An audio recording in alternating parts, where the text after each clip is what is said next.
Hello everyone. The topic of campus and workplace violence is always a difficult one. The horrific tragedy of incidents such as the one at Seattle Pacific University and a few years earlier at Virginia Tech reminded us of the need at all times to be prepared in the event of an emergency. How can administrators and leaders prepare for such horrific acts? The truthful answer is that while no one can ever prepare per se, it is in the response to and the prevention of that does make a difference. In our reading and discussion this week, we came across an article from the Association of Higher Education Administrators about specific ways to address violence. Though it was placed in the context of a higher education environment, many of the principles discussed can be applied to a workplace or adult learning situation.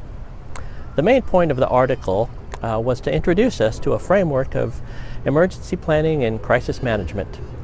Tangible steps that help prevention, such as programs to bring awareness to the situation and training students and staff to respond appropriately in an emergency, were listed, along with coordinating response teams to handle a situation.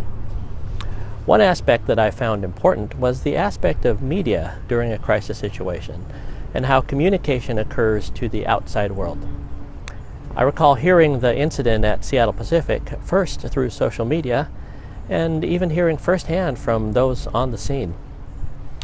One of the most important aspects discussed is the issue of recovery and moving forward. How does a campus or a workplace start the healing process for those affected? The immediate response at Seattle Pacific was a tremendous outpouring of support from both inside and outside the community, and campus leaders recognized the importance of pausing and remembering. So this week I want to touch base on your paper. I'm looking forward to reading them. It's due this Sunday. Your task is to find a current legal dilemma in adult education or training and talk about some of the implications. Preferably, you'll find something related to your own organization.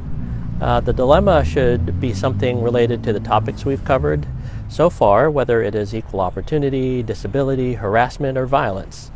Take a look at the specific questions asked of you in the assignment and really dig deep into things like the major ideas and assumptions, complicating factors, and biases. Also, consider the importance of implications of your example. Why is it important, especially for adult learning, and how would it apply? The last question is one of the most critical.